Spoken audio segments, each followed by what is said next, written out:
വെളിപ്പാട് പുസ്തക പഠനം പാർട്ട് നമ്പർ 24. ദൈവനാമം മഹത്വപ്പെടുമാറാകട്ടെ. വെളിപ്പാട് പുസ്തകം 4-ാം അധ്യായത്തിൽ നിന്നായിരുന്നു കഴിഞ്ഞ ക്ലാസ്സിൽ നാം ചിന്തിച്ചത്.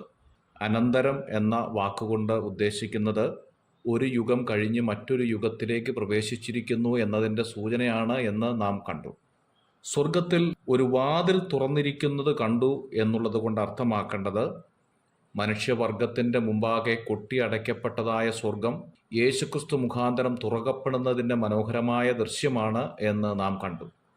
ഇതിൻ്റെ ഒരു നിഴലായിരുന്നു യേശുവിൻ്റെ സ്നാനസമയം സംഭവിച്ചത് എന്നുള്ളതും നാം ഓർക്കുകയുണ്ടായി. കാഹളനാദത്തിൻ്റെ അർത്ഥം നാം ചിന്തിച്ചു.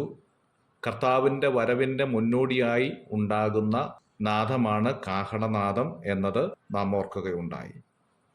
ഇവിടെ കയറി വരിക എന്നതുകൊണ്ട് അർത്ഥമാക്കുന്നത് ദൈവസഭ സ്വർഗത്തിലേക്ക് എടുക്കപ്പെടുന്നതിൻ്റെ മനോഹരമായ ദൃശ്യമാണ്, അഥവാ ഉൽപ്രാവണത്തിൻ്റെ ഓർമ്മപ്പെടുത്തലാണ് എന്നുള്ളത് മനസ്സിലാക്കാം.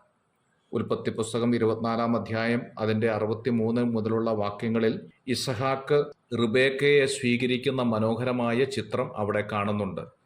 മരുഭൂമിയിലൂടെ ദീർഘനാളുകൾ സഞ്ചരിച്ചു വരുന്ന റിബേക്കയെ ഇസഹാക്ക് സ്വീകരിക്കുന്ന അനുഭവം നമുക്കും സംഭവിക്കാനായിട്ട് പോകുകയാണ്. 4-ാം അധ്യായത്തിൻ്റെ 2-ാം വാക്യത്തിലേക്ക് വരുമ്പോൾ മറ്റൊരു വിഷയം അവിടെ പരാമർശിക്കുകയാണ്. ഉടനെ ഞാൻ ആത്മവിവശനായി എന്ന് യോഹന്നാൻ രേഖപ്പെടുത്തുകയാണ്. ആത്മവിവശനായി എന്നതുകൊണ്ട് ആത്മാവിലായി എന്നത് തന്നെയാണ് അർത്ഥം. എന്നാൽ ആത്മാവിലായി എന്നതുകൊണ്ട് ആത്മനിറവ് എന്ന ഒരർത്ഥം ഇവിടെ ഉണ്ടാകുന്നില്ല. തിരുവെഴുത്തിൽ ഏതാണ്ട് 19 പ്രാവശ്യം ആത്മനിറവിനെ കുറിച്ച് പറയുന്നുണ്ട്. പഴയ നിയമത്തിൽ 5 പ്രാവശ്യവും ലൂക്കോസിൻ്റെ സുവിശേഷം 4 പ്രാവശ്യവും അപ്പസ്തോല പ്രവൃത്തിയിൽ 9 പ്രാവശ്യവും ലേഖനങ്ങളിൽ 1 പ്രാവശ്യവും ആത്മനിറവിനെ കുറിച്ച് പറയുന്നുണ്ട്. ആത്മാവിലായി എന്നാൽ സ്വർഗീയമായവയെ കാണാൻ യോഹന്നാനെ രൂപപ്പെടുത്തി എന്നാണ് അർത്ഥമാക്കേണ്ടത്. 1 കൊരിന്ത്യർ 15-ാം അധ്യായം 39-ാമത്തെ വാക്യത്തിൽ അപ്പോസ്തലനായിരിക്കുന്ന പൗലോസ് പറയുന്നുണ്ട്, സകല മാംസവും ഒരുപോലെയുള്ളതല്ല.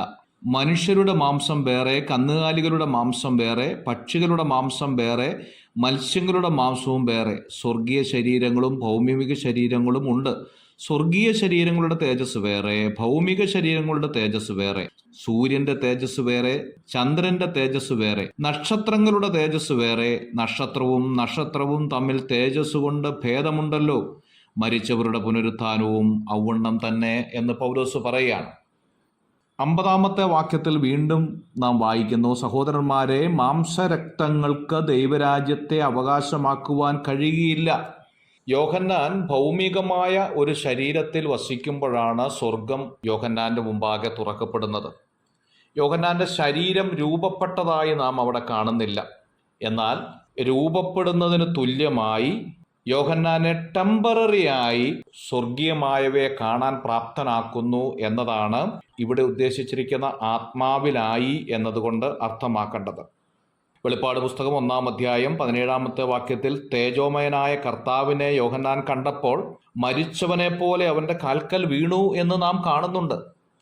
സ്വർഗീയമായവയെ കാണാനായും സ്വർഗത്തിലുള്ളതിനെ ദർശിക്കാനായും യോഹന്നാന്റെ ശരീരത്തിന് കഴിയാതെ വന്നപ്പോൾ ആ ശരീരത്തെ തൽക്കാലത്തേക്ക് രൂപപ്പെടുത്തിയെടുക്കുന്നതിനെയാണ് ആത്മാവിലായി എന്നതുകൊണ്ട് അർത്ഥമാക്കേണ്ടത്.